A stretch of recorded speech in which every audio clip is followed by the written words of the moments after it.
सभी छात्रों का हार्दिक स्वागत। आज हम देखेंगे बीजीय व्यंजकों का गुणा है वो किस ढंग से किया जाता है। तो यहाँ पे मैंने एक एग्जांपल लिया है, ए square into 2 a⁻22 into 4 a⁻26। इनका आपस में करना है मल्टीप्लीकेशन, यानी गुणा किस ढंग से होगा इसका।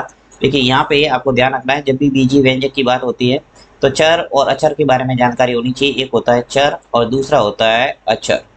ठीक है, चर का अर्थ होता है जिसका मान है वो बदलता रहता है, यानी जैसे A B C X Y Z के रूप में हम चर का प्रयोग करते हैं। और अचर जो अंक फिक्स है, यानी जैसे 2 है, 5 है, 10 है, गणित के जितने भी अंक है, ऐसे अंक गणित के अंक कह सकते हैं, वो सब क्या है, अचर। ठीक है, तो इस मोटे मोटे तौर पर आपको याद रखना है कि एबीसीडी के जो भी अक्षर है वो है चर, और गणित के जो अंक है 1 2 3 4 ये है अचर।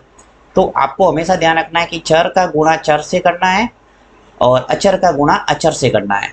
यहाँ पे चर और अचर को आपको ध्यानपूर्वक देखना है कि चर क्या है और अचर क्या है। ठीक है, तो देखिए यहाँ पे ए स्क्वायर है। अब ए स्क्वायर के आगे आपको कोई नजर नहीं आ रहा है। एक गुणांक के बारे में जानकारी होनी चाहिए। गुणांक क्या होता है देखिए वो भी बता देता हूँ जल्दी से। जैसे मैंने लिखा 3 और x, तो इसमें चर हो गया x और 3 हो गया अचर, राइट। अब आपको पूछा जाए कि x का गुणांक क्या है, x का गुणांक, x का गुणांक है वो क्या है, तो 3 है, वो x का गुणांक है। यानी चर के आगे जो भी आपको गणितीय अंक देखने को मिलता है वो क्या हो जाएगा, उसका गुणांक। तो x का गुणांक हो गया 3। अब आपको यहाँ पे देखना है कि ए स्क्वायर का गुणांक क्या। देखिए ए स्क्वायर है, इसके आगे कोई संख्या नहीं है, इसका मतलब इसका जो गुणांक है वो क्या हो गया, 1।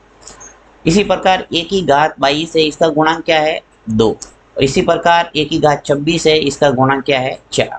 तो आपका काम सबसे पहले गुणांक गुणांक का गुणा करना है, यानी कि अचर अचर जो संख्या है इनका आपस में करेंगे गुणा। करते हैं गुणा। हम 1 का गुणा सबसे पहले 2 से होगा और 2 का गुणा 4 से होगा। तो मैं जो अचर पद है उनका आपस में गुणा कर देता हूँ। देखो 1 फिर इंटू 2 फिर इंटू ये 4 और ब्रैकेट बंद। ठीक है, यानी अचर अचर पद को मैंने गुणा में एक बार लिख दिया, 1 लिखा फिर 2 लिखा और फिर 4 लिखा। अब वापस इंटू का निशान लगा के इनका गुणा कर लेते हैं। सब जो चर राशियां है तो 1⁻2 इनका गुणा करना है, फिर इंटू 1⁻22 है, इसको लिखो 1⁻22, फिर इंटू 1⁻26 लिख लो, तो 1⁻26। ठीक है, इन ब्रैकेट बंद।